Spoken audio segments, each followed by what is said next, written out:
Assalamualaikum warahmatullahi wabarakatuh. Jumpa lagi dengan saya Muhammad Alwin Abdillah di channel YouTube Alwin Abdillah, channel yang bertujuan menebarkan kebaikan kepada siapapun setiap harinya. Nah, para audiens, kita udah lama banget nih gak ketemu. Nah, pada kesempatan yang berbahagia ini, saya akan melanjutkan kajian fikih Muqarron, ya, fikih Muqarron. Dan insya Allah pada kesempatan yang berbahagia ini, kajiannya tuh nggak kalah penting dengan kajian-kajian sebelumnya. Karena pada kesempatan yang berbahagia ini, saya akan mencoba mengajak para audiens semua, para teman-teman dan handayatolan untuk melihat sketsa masing-masing mazhab. Ya, jadi kita akan mencoba untuk mengenal masing-masing mazhab secara lebih mendalam. Nah, pada kesempatan yang berbahagia ini, karena kita selaku pengikut mazhab Syafi'i, maka pada kesempatan ini saya akan buka kajian ini dengan madkhal mazhab Asy-Syafi'i, yaitu pendahuluan mazhab Syafi'i. Nah, dalam pembahasan ini kita akan bahas beberapa hal yang seyogianya dan semestinya kita ketahui di dalam mazhab Syafi'i. Nah, yang pertama adalah kita harus tahu siapa sih pemrakarsa mazhab ini. Nah, siapakah imamnya? Oke, sebagaimana yang kita ketahui, pemrakarsa mazhab ini adalah Imam Syafi'i. Nah, pertanyaannya, siapakah nama lengkap beliau? Nah, nama lengkap beliau adalah Abu Abdillah Muhammad bin Idris bin Abbas bin Uthman bin Syafi' bin Sa'ib bin Ubaid bin Abdu Yazid bin Hashim bin Abdul Muttalib bin Abdi Manaf. Nah, jadi kalau kita lihat silsilahnya itu ketemu dengan silsilah Rasul. Masya Allah ya.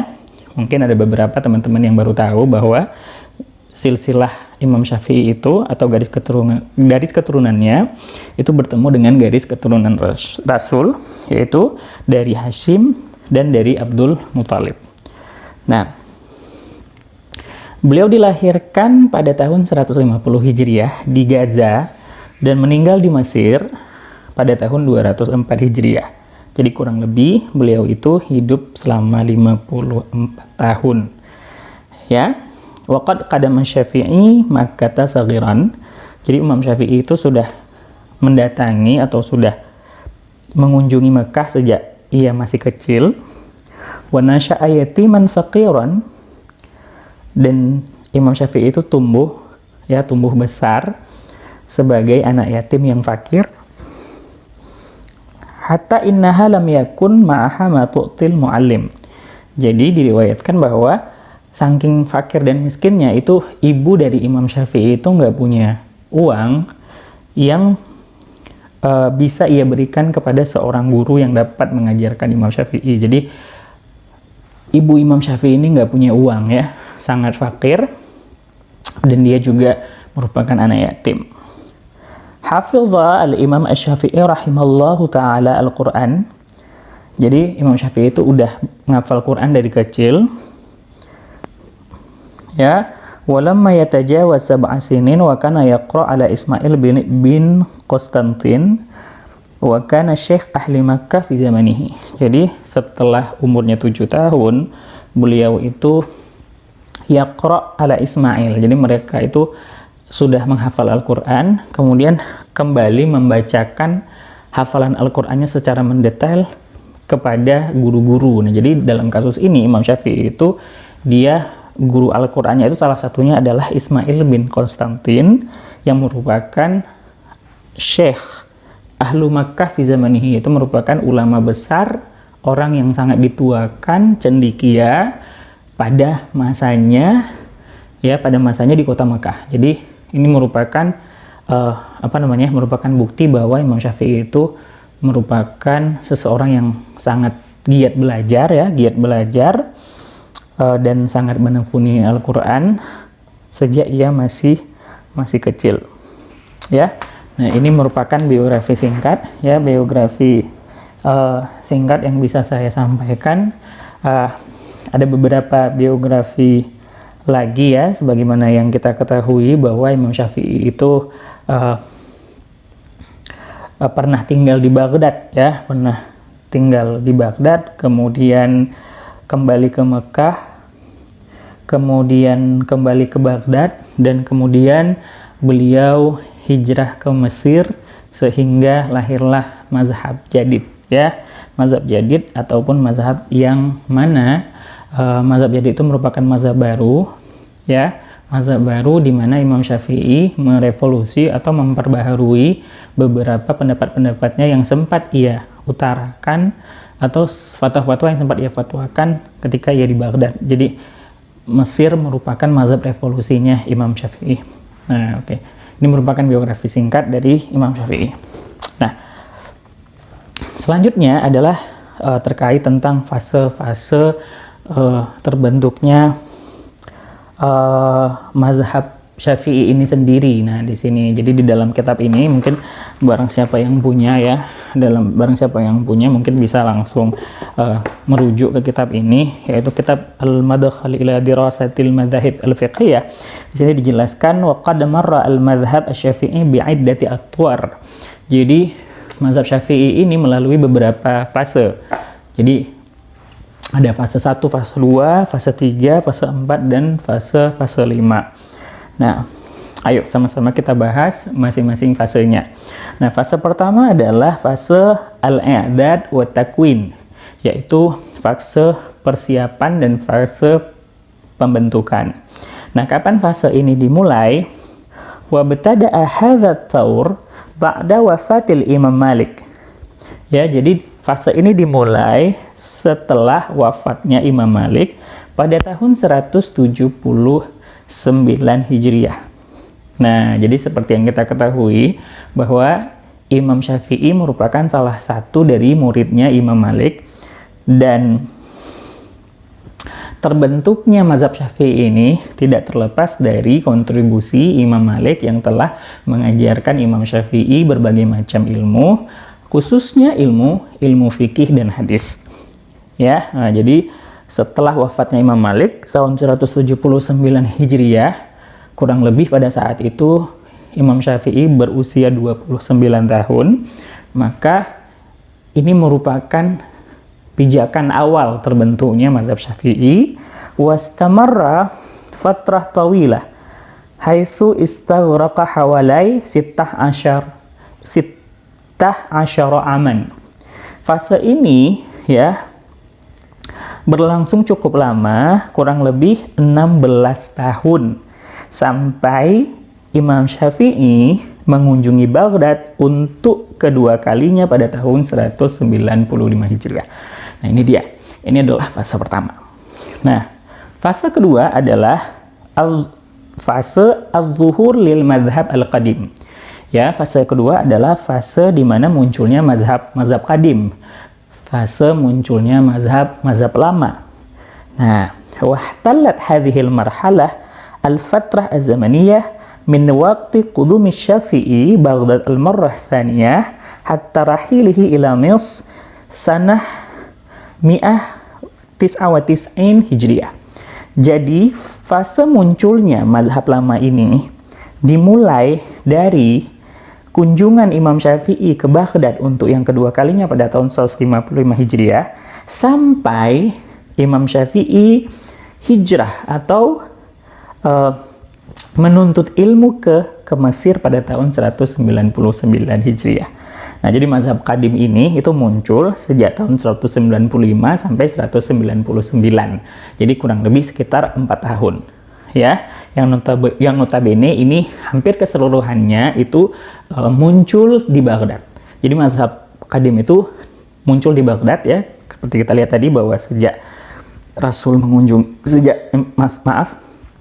Imam Syafi'i mengunjungi Baghdad untuk yang kedua kalinya pada tahun 195 sampai ia mengunjungi Mesir pada tahun 99.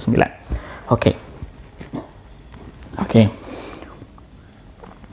Nah, fase selanjutnya adalah fase an-nadji wal iktimal li madzhabihil jadid. Yaitu fase yang selanjutnya adalah fase kematangan dan sempurnanya mazhab baru beliau. Nah, seperti yang saya katakan tadi bahwa ada mazhab lama dan ada mazhab baru. Dan mazhab baru ini, ya, fase pematangan dan penyempurnaan mazhab baru ini bada'a bi qudumihi ila Mesir, yaitu dimulai ketika Imam Syafi'i mengunjungi Mesir pada tahun 199 Hijriah sampai beliau wafat pada tahun 204 Hijriah. Oke. Fase selanjutnya adalah fase takhrij wa tadhil. Nah, fase ini adalah fase sepeninggalnya Imam Syafi'i yang diteruskan oleh sahabat-sahabat atau murid-murid daripada Imam Syafi'i itu sendiri, yaitu fase takhrij, ya, fase pengriwayatan, ya, pengriwayatan apa yang sudah disampaikan oleh Imam Syafi'i yang itu dilakukan oleh para sahabatnya. Nah, fase ini yaitu diperankan oleh para sahabat Imam Syafi'i sepeninggalnya Imam Syafi'i, ya, dan berlanjut sampai pertengahan abad kelima. Sampai pertengahan abad kelima. Wa fi hadza thawr nasyata al-ashab ila istikhraj al-masail min usulil mazhab. Nah, jadi pada fase ini itu para sahabat Imam Syafi'i itu mencoba meriwayatkan pendapat-pendapat Imam Syafi'i dan mencoba untuk menetapkan pendapat-pendapat atau menetapkan hukum-hukum terkait suatu perbuatan dari dasar-dasar mazhab Imam Syafi'i itu sendiri. Nah, seperti itu. Jadi ini merupakan fase di mana yang perannya itu dimainkan oleh para sahabat Imam Syafi'i. Nah, seperti yang kita ketahui bahwa banyak hukum-hukum yang mungkin tidak sempat disampaikan oleh Imam Syafi'i, maka para sahabatnya mencoba untuk menggali dasar-dasar yang sudah ditetapkan oleh Imam Syafi'i dan mencoba untuk menetapkan hukum-hukum baru. Dan banyak juga di dalam fase ini sahabat-sahabat Imam Syafi'i yang pendapatnya sedikit berbeda karena memiliki pemahaman dan pendapat yang bertolak belakang dengan apa yang ditetapkan Imam Syafi'i, walaupun dasar-dasar mazhab yang digunakan itu sama seperti apa yang digunakan oleh Imam Syafi'i. Nah, yang terakhir adalah fase istiqrar, ya, yaitu fase kokohnya mazhab ini, ya, kokohnya, mantapnya mazhab ini, haitsu istaqarrat madarisul madhab wa tammal jam'u bainaha wal intiha min at-tarjih fi ma ikhtalafa fihi ulama al-mazhab thumma wada'at al-kutub al-mukhtasara fil mazhab. Nah, jadi fase ini adalah fase di mana mazhab Syafi'i ini atau madrasah-madrasah terkait mazhab Syafi'i ini memang betul-betul sudah mantap dan sudah stabil, ya. Kemudian pendapat-pendapat sudah dikumpulkan. Kemudian juga pentarjihan, yaitu memilih pendapat mana yang lebih kuat. Jika terjadi perbedaan pendapat di kalangan ulama-ulama Syafi'i juga sudah selesai pada saat itu, dan sudah juga ditulis atau diterbitkan, pada masa itu diterbitkan kitab-kitab yang ringkas terkait mazhab. Nah, jadi inilah fase di mana memang mazhab Syafi'i ini sudah betul-betul mapan. Ya, fase di mana mazhab Syafi'i ini sudah betul-betul berada di posisi di mana mazhab Syafi'i ini sudah menjadi sebuah mazhab. Pentarjihan sudah selesai, sudah kelar. Kemudian kitab-kitab yang ringkas, kitab-kitab yang sistematis juga sudah ada dan sudah dikumpulkan. Jadi ini adalah fase terakhir. Oke. Nah, selanjutnya yang akan kita bahas adalah usus al-mazhab Syafi'i, yaitu dasar-dasar mazhab Syafi'i ini sendiri. Dan ini merupakan hal yang sangat penting, ya, sangat penting untuk dibahas dan untuk diketahui, ya. Sebenarnya apa yang membedakan Imam Syafi'i dengan imam lain, apa yang membedakan mazhab Syafi'i dengan mazhab lain. Selanjutnya adalah ususul mazhab Syafi'i. Nah, yang pertama adalah ittiba' al-kitab wa sunnah, ya. Nah, yaitu salah satu dasar daripada mazhab Syafi'i ini adalah mengikuti Al-Quran dan Sunnah. La syakka fi syiddati ittiba' al-Imam Asy-Syafi'i rahimahullah li sunnah an-nabawiyyah asy-syarifah hatta innahu qala kullu haditsin 'anil nabi sallallahu alaihi wasallam fa huwa qawli wa illam tasma'uhu minni. Nah, jadi memang mazhab Syafi'i ini memang betul-betul terkenal dengan berpegang teguhnya Imam Syafi'i dan para sahabat Imam Syafi'i dengan Al-Quran dan Sunnah Nabawiyah atau hadis Rasulullah SAW. Sampai-sampai beliau Imam Syafi'i itu pernah berkata, kullu haditsin anin Nabi, yaitu setiap hadis yang datang dari Nabi SAW, fahuwa qauli, maka hadis itu adalah pendapatku. Wa illam tasma'uhu minni, walaupun kamu sekalian tidak pernah mendengarkan pendapat itu dariku. Nah gitu, jadi sampai sebegitunya Imam Syafi'i berpegang teguh kepada hadis Rasulullah SAW. Nah selanjutnya adalah ittiba'ul haqq wad dalil. Nah, jadi merupakan salah satu dasar daripada mazhab Syafi'i ini sendiri adalah mengikuti yang benar dan mengikuti dalil. Nah, gitu. Jadi nggak ada dalam mazhab Syafi'i ini mengikuti atau berafiliasi dengan pendapat tertentu fanatik, itu nggak mungkin ada, ya. Jadi kata kuncinya adalah haq wad dalil, ya. Apa yang benar dan apa yang dalil tunjukkan. Nah, seperti itu. Wa hadhihi min ahammi mumayyazat mazhab Imam Syafi'i rahimahullah, fama kana yahulu bainahu wa baina ittiba'ihi li dalilin ha'il min mutaba'ah amal ahli baladihi atau taqlid ahad minal a'immah as-sabiqin alaihi. Nah, jadi Imam Syafi'i itu tidak pernah mengikuti berguru iya, tapi tidak pernah mengikuti dan fanatik serta taklid terhadap guru-gurunya yang ia pernah berguru kepada guru-guru tersebut. Nah, seperti itu. Beliau memang bisa dikatakan independen, ya, sangat independen, walaupun beliau berguru dengan Imam Malik, tapi banyak sekali pendapat-pendapat beliau yang bertolak belakang dengan apa yang disampaikan oleh Imam Malik, karena beliau memang mengikuti ijtihad beliau, ya, kata kuncinya itu dia adalah haqq wad dalil.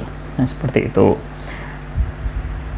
Nah, kemudian dasar yang ketiga adalah al-ihtimam bi aqwalis sahabah. Nah, jadi Imam Syafi'i ini juga sangat memperhatikan, ya, sangat memperhatikan perkataan-perkataan sahabat.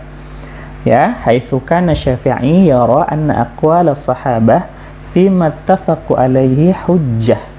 Amma idza ikhtalafa as-sahabah fi mas'alatin fayahtajul amr ila tarjih bainahum bidalilin akhar. Nah, jadi menurut Imam Syafi'i, ya, pendapat-pendapat sahabat yang sudah disepakati, ya, pendapat-pendapat sahabat yang telah disepakati akan keabsahannya atau akan kebenarannya, maka pendapat itu merupakan hujjah, merupakan dalil. Akan tetapi jika terjadi perbedaan, maka dibutuhkan dalil-dalil lain untuk memperkuat pendapat-pendapat yang diperselisihkan tersebut, atau perkataan-perkataan sahabat yang diperselisihkan tersebut. Nah, seperti itu. Jadi beliau sangat giving attention, sangat memperhatikan dan menganggap pendapat-pendapat sahabat itu atau perkataan-perkataan sahabat itu sebagai hujah yang disepakati oleh para ulama. Yang masih diperselisihkan, maka butuh kepada tarjih, ya, butuh kepada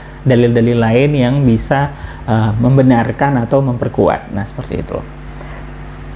Nah, selanjutnya dasar daripada mazhab Imam Syafi'i ini sendiri adalah al-akhdzu bil qiyas. Ya, jadi Imam Syafi'i merupakan salah satu imam, ya, salah satu pemrakarsa mazhab yang juga menggunakan qiyas. Nah, seperti yang kita ketahui bahwa qiyas itu merupakan salah satu dalil yang disepakati oleh ulama selain Al-Quran, Sunnah, dan Ijma. Ya, hal ini berlaku pada permasalahan-permasalahan yang tidak ditemukan pada masa Rasulullah dan pada masa sahabat, namun ilah pengharaman itu ditemukan. Ada kesamaan antara satu perbuatan yang ada pada nas dengan satu perbuatan yang tidak ada pada nas, maka akhirnya hukumnya juga ditransfer. Nah, ini dia qiyas. Nah, dan Imam Syafi'i juga menggunakan qiyas. Mazhab Syafi'i secara global menggunakan qiyas. Nah, namun Imam Syafi'i ini dia sifatnya moderat, ya, tidak seperti Imam Hanafi dan tidak seperti Imam Malik mungkin. Jadi sifatnya moderat, ya, menggunakan qiyas. Oke, qiyas itu tetap digunakan pada permasalahan-permasalahan yang tidak ada dalam nas, akan tetapi tidak juga terlalu memprioritaskan qiyas sehingga meninggalkan nas sebagaimana yang dilakukan oleh mazhab Hanafi di beberapa permasalahan, dan tidak juga terlalu syadid atau tidak terlalu keras seperti seperti Imam Malik yang memang betul-betul mempersempit ranah qiyas. Nah gitu, jadi nggak luas banget seperti Hanafi dan tidak sempit banget seperti mazhab Malik, jadi lebih kepada pertengahan. Oke. Nah, selanjutnya adalah i'tibarul asli fil asya. Nah, jadi Imam Syafi'i ini atau mazhab Syafi'i ini juga menggunakan dasar-dasar atau kaedah-kaedah terkait al-aslu fil asya. Nah, seperti yang kita ketahui bahwa ada beberapa kaedah yang berkaitan dengan permasalahan al-aslu fil asya, yaitu ada kaedah al-aslu fil manafi al-ibahah, kemudian al-aslu fil madari at-tahrim, kemudian al-aslu fil asya al-ibahah wal aslu fil abda at-tahrim. Jadi kaedah-kaedah ini juga digunakan oleh mazhab Syafi'i. Apa maksudnya? Pada dasarnya segala sesuatu itu hukumnya seperti itu, al-aslu fil asya. Pada dasarnya segala sesuatu itu hukumnya ibahah. Ya, pada dasarnya segala sesuatu itu hukumnya mubah sampai ada dalil yang mengharamkan. Nah, kemudian ada kaidah lain, pada dasarnya seluruh manfaat itu hukumnya mubah kecuali datang dalil yang mengharamkan manfaat-manfaat tertentu. Dan pada dasarnya seluruh kerusakan dan kemudaratan itu hukumnya haram kecuali ada nas-nas yang membenarkan suatu kemudaratan atau kerusakan itu terjadi. Nah, itu dia. Oke. Nah, selanjutnya ada istishab. Nah, pemirsa, selanjutnya ada istishab.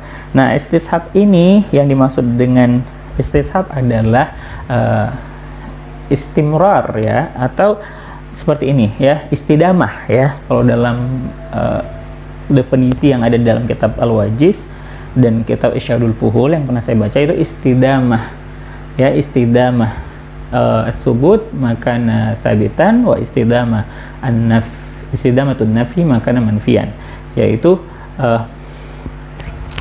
memberlakukan atau melanjutkan sesuatu yang telah ditetapkan sebelumnya ya ke zaman sesudahnya, dan atau melanjutkan sesuatu yang tidak ditetapkan sebelumnya ya pada zaman sesudahnya. Nah, ini mungkin agak sedikit bingung ya, agak sedikit bingung dan agak sedikit membingungkan mungkin.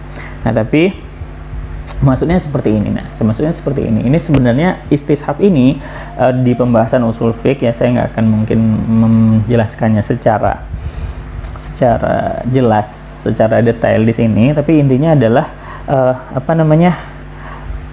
ibarah an subuti amrin fi zamani tsani bina'an ala subutihi fi zamanil awal, yaitu menetapkan sesuatu perkara ya pada masa kedua karena hal tersebut telah ditetapkan pada masa pertama. Nah, saya contohkan ini seperti seperti kaedah al-aslu bara'atu zimmah ya, seseorang yang misalnya menuduh orang lain melakukan hutang, atau seseorang yang menuduh seorang gadis telah berbuat lacur. Nah, si penuduh ini tidak memiliki bukti, maka diberlakukan padanya kaidah ini atau istishab ini. Maksudnya sebelumnya ia tidak dikenal sebagai perempuan lacur, dan sebelumnya dia memang tidak dikenal sebagai seseorang yang suka berhutang atau tidak pernah berhutang. Tiba-tiba ada yang menuduh dia, maka selagi memang yang menuduh ini tidak dapat memberikan bukti, maka apa yang telah ditetapkan di masa sebelum terjadinya tuduhan itu apa? Dia tidak lacur si perempuan dan si laki-laki tidak mencuri, maka hal itu juga ditetapkan di masa kedua, yaitu setelah tuduhan itu terjadi. Nah, ini dimaksud istishab. Dan dalil istishab ini juga digunakan oleh mazhab Syafi'i dan merupakan salah satu dasar daripada mazhab Syafi'i ini sendiri. Nah, selanjutnya adalah istiqra. Ya, Nah, istiqra ini kalau bahasa ilmiahnya atau bahasa kontemporernya itu dikenal dengan istilah survei. Ya, tapi apa yang dimaksud dengan istiqra di sini? Nah, ini dimaksud dengan istiqra di sini adalah ibarah an tatabbu umur juz'iyah liyahkuma bi hukmiha ala amrin yastamilu ala tilkal juz'iyat. Yaitu mencoba untuk melihat bahagian-bahagian kecil ya, yang mana bahagian-bahagian kecil itu terakumulasi dan menuju kepada sesuatu yang sifatnya pokok, ya. Dan sesuatu yang pokok ini itu dapat diketahui hukumnya setelah mengidentifikasi dan mendeteksi perkara-perkara kecil tadi. Nah, ini mungkin agak sedikit bingung ya, tapi nanti kita bisa akan buka lagi di kitab-kitab usul fiqh. Tapi saya akan kasih contoh langsung ya, yaitu istidlal ala annal witra mandub, yaitu mengambil dalil, yaitu menetapkan bahwa sholat witir itu hukumnya sunnah, tidak wajib. Nah, bagaimana ulama menetapkan kalau sholat witir itu nggak wajib tapi sunnah hukumnya? Karena ternyata ya, Rasulullah itu pernah sholat witir itu di atas tunggangannya. Nah, Rasulullah itu pernah sholat witir di atas tunggangannya. Nah, gimana mereka bisa menetapkan kalau sholat witir itu dilaksanakan di atas tunggangan, kemudian hukumnya sunnah? Ini apa nih korelasinya? Nah, waqad tsabata bi tatabbu'i ahwalin Nabi sallallahu alaihi wasallam makana yusallil fa'idabah. Jadi para sahabat itu mencoba untuk mendeteksi, mensurvei bahwa ketika para sahabat itu meneliti, mensurvei, kemudian mencoba menggali, ternyata Rasulullah itu nggak pernah sekalipun melaksanakan sholat wajib di atas tunggangan. Nah, nggak pernah melaksanakan sholat wajib itu di atas tunggangan. Maka Imam Syafi'i dan imam-imam lain mungkin berpendapat bahwa maka dengan demikian muncullah sebuah kesimpulan bahwasanya sholat witir itu hukumnya sunnah, dikarenakan Rasulullah SAW tidak pernah melaksanakan sholat wajib di atas tunggangan. Oke, paham ya. Jadi mereka melihat kondisi Rasul ya, ketika Rasul sholat witir itu di atas tunggangan, dan mereka mencoba mensurvei sholat Rasul yang lain, ternyata Rasul itu nggak pernah melaksanakan sholat wajib di atas tunggangan. Nah, ini namanya metode istinbat yang seperti ini dinamakan dengan istiqra. Nah, yang terakhir ya. Nah, selanjutnya adalah al-akhdhu bi aqall maqil, yaitu mengambil pendapat yang paling sedikit. Nah, kita langsung saja ke contoh ya. Haitsu yarul Imam Syafi'i rahimahullah taala an na'khudha bi aqall maqil fil mas'alah idza kana al-aqall juz'un min al-aktsar wa lam yajid dalilan ghairah. Nah, jadi Imam Syafi'i rahimahullah mengambil dalil ini ya dalam sebuah permasalahan jika memang misalnya nih ada pendapat yang mengatakan sekian, maka menurut Imam Syafi'i carilah yang paling sedikit jika memang tidak ditemukan dalil lain. Nah, seperti itu. Hal ini sejalan dengan permasalahan dia zimmi. Zimmi itu adalah kafir zimmi. Kafir zimmi itu adalah kafir yang dilindungi darahnya dan hartanya, dikarenakan kafir zimmi ini tinggal di wilayah muslim dan mereka memberikan jizyah atau upeti kepada khalifah muslim. Nah, seperti itu. Nah, jika ia dibunuh, maka berapa jumlah diatnya? Apakah sama dengan diat seorang muslim atau setengahnya atau sepertiganya? Nah, maka ulama dalam menyikapi permasalahan ini terbagi kepada tiga. Ada yang berpendapat diat zimmi itu sama seperti diat muslim, ada yang berpendapat setengah, dan ada yang berpendapat sepertiga. Nah, jadi Imam Syafi'i itu berpendapat bahwa diat zimmi itu sebanyak sepertiganya daripada diat muslim yang merdeka, karena menurut Imam Syafi'i ini merupakan pendapat yang paling sedikit ya daripada pendapat setengah dan pendapat yang mengatakan bahwa diat zimmi itu sama seperti diat seorang muslim merdeka. Nah, seperti itu. Hal ini didasari karena memang tidak ada dalil lain yang menguatkan salah satu daripada ketiga pendapat ini. Dan kenapa Imam Syafi'i menggunakan salah satu dalil ini, yaitu aqal maqila, yaitu pendapat yang paling sedikit? Karena menurut beliau ya binaan ala anna thuluth aqal maqil fil mas'alah wa huwa majma'un alaihi li'annahu mundarijun dimna qauli man aujaban nis awil kul. Nah, jadi menurut beliau sepertiga ini merupakan bagian yang paling sedikit di antara pendapat-pendapat tadi, dan menurut beliau sepertiga ini merupakan sesuatu yang disepakati oleh semua pendapat. Jadi pendapat yang mengatakan bahwa diat zimmi itu setengah, otomatis sepertiga udah masuk ke setengah, dan yang mengatakan bahwa diat zimmi itu sama persis seperti diat seorang muslim yang merdeka juga masuk ke dalamnya sepertiga. Jadi sepertiga itu ibaratnya orang yang mengatakan sepertiga itu pasti udah masuk ke setengah dan udah masuk ke keseluruhan. Nah, seperti itu, atau yang disebut oleh Imam Syafi'i dengan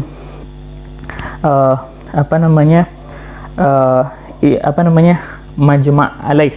Nah, di situ sudah ada yang namanya kesepakatan gitu. Jadi sepertiga, setengah, dan sama. Nah, jadi sepertiga ini adalah pendapat yang paling sedikit, dan sepertiga include ke setengah dan sama. Nah, seperti itu. Nah, itu dia usus ataupun dasar-dasar mazhab Syafi'i. Nah, kemudian di sini saya akan menjelaskan dalil-dalil apa saja yang tidak digunakan oleh mazhab Syafi'i namun digunakan oleh mazhab lain. Dan di sini saya hanya menyebutkan 3 saja. Yang pertama adalah masalih al-mursalah atau maslahat mursalah. Nah, maslahat mursalah ini adalah maslahat yang didatangkan ya. Mursalah itu artinya maslahat yang didatangkan. Maksudnya adalah maslahat yang tidak ada dalam Al-Qur'an dan hadis. Nah, seperti itu ya, maslahat yang tidak ada dalam Al-Qur'an dan hadis. Misal kemaslahatan yang tidak disinggung oleh Al-Quran dan hadis. Nah, metode atau jenis dalil yang seperti ini tidak dipakai oleh Imam Syafi'i, melainkan dalil yang seperti ini itu digunakan oleh mazhab Maliki. Nah, kemudian istihsan. Nah, istihsan ini identik dengan mazhab Hanafi, namun Imam Syafi'i menolak keras istihsan ini sendiri. Nah, seperti itu ya. Seperti yang kita ketahui bahwa istihsan itu banyak sekali definisinya. Ada yang mendefinisikan bahwa istihsan itu adalah berpaling dari kias jali menuju kias khafi. Ada yang berpendapat juga bahwa yang dimaksud dengan istihsan adalah berpaling atau berpindah dari nas menuju adat dikarenakan suatu manfaat dan kemaslahatan yang dirasakan oleh suatu komunitas atau kelompok. Pokoknya macam-macam ya, dan menurut Imam Syafi'i istihsan itu apapun jenisnya itu tertolak dan ditolak, sebagaimana Imam Syafi'i pernah berkata, man istahsana faqad syara'a. Jadi barang siapa yang menggunakan istihsan maka sungguh ia telah menciptakan sebuah syariat baru, dan itu merupakan dosa besar. Nah, seperti itu. Dan yang selanjutnya yang tidak digunakan oleh mazhab Syafi'i adalah al-qaul bi amal ahli al-Madinah atau ijma' ahli Madinah. Ya, jadi seperti yang kita ketahui bahwa dalam mazhab Maliki ada yang dikenal dengan istilah amal ahlul Madinah, yaitu perbuatan penduduk Madinah yang merupakan salah satu dalil pensyariatan. Dan Imam Syafi'i sendiri khususnya menolak keras salah satu jenis dalil yang tidak disepakati ini, yaitu amal ahlul Madinah. Kenapa? Imam Syafi'i berkata, li'anna sahabah qad intasharu fil buldan ma'al futuh. Sesungguhnya para sahabat Rasul itu terpencar di banyak negeri ya, sembari terjadinya penaklukan. Jadi setelah Islam itu menang dan dapat menaklukkan wilayah-wilayah, maka para sahabat pun bertebaran ya, tersebar tidak hanya di Mekah atau di Madinah, mereka tersebar di banyak wilayah. Dan masing-masing mereka itu menyebarkan dan mengajarkan ilmu-ilmu serta hadis-hadis yang mereka dapatkan dari Rasulullah SAW. Maka dari itu tidak logis dan tidak semestinya mengkhususkan atau mengistimewakan satu sektor dan mengecualikan sektor lain. Nah, seperti itu masuk akal juga ya. Nah, jadi itulah yang menyebabkan kenapa Imam Syafi'i tidak menjadikan aktivitas ataupun perilaku ataupun kegiatan yang dilakukan oleh penduduk Madinah sebagai sebuah dalil yang dapat ditetapkan hukum di dalamnya. Nah, jadi perbuatan penduduk Madinah itu bukanlah sebuah landasan konseptual untuk membangun hukum. Nah, seperti itu. Nah, seperti itu ya, misalnya. Dan yang terakhir, saya ingin menyampaikan ada suatu statement yang sangat terkenal di dalam mazhab Syafi'i, yaitu idza sahhal haditsu fahuwa mazhabi. Jika suatu hadis itu sahih, maka itu adalah mazhabku. Nah, apa yang dimaksud? Ini banyak sekali penafsiran ulama terkait statement ini, yaitu idza sahhal haditsu fahuwa mazhabi. Jadi banyak sekali, saya hanya menukilkan satu saja, bahwa apa yang dimaksud dengan jika satu hadis itu sahih maka itu mazhabku.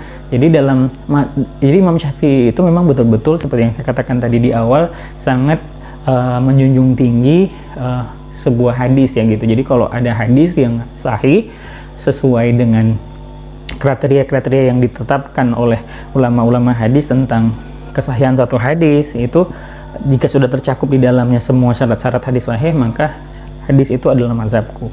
Nah, seperti itu. Jadi Imam Syafi'i ini tidak memiliki syarat-syarat khusus dalam menerima hadis selain syarat-syarat yang sudah ditetapkan oleh ulama-ulama hadis sebelumnya. Nah, berbeda dengan beberapa mazhab lain, misalnya seperti Imam Malik yang punya syarat harus sesuai dengan aktivitas dan perilaku serta perbuatan penduduk Madinah. Walaupun menurut ulama hadis itu sahih, tapi bertentangan dengan syarat-syarat yang sudah ditentukan oleh mazhab Malik, maka tertolak, tidak bisa dipakai. Begitu juga dalam mazhab Hanafi misalnya, jika bertentangan dengan qiyas, maka hadis sahih atau hadis ahad itu gugur. Nah, seperti itu. Jadi dalam mazhab Syafi'i itu nggak ada syarat-syarat yang seperti itu.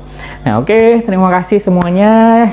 Bagi teman-teman yang ingin terus mendukung channel ini, jangan lupa untuk subscribe channel saya, channel Alwin Abdillah. Jangan lupa juga like, tekan lonceng, dan share ke teman-teman kamu agar saya Muhammad Alwin Abdillah akan semakin semangat untuk memperbaharui konten-konten terbaru setiap minggunya.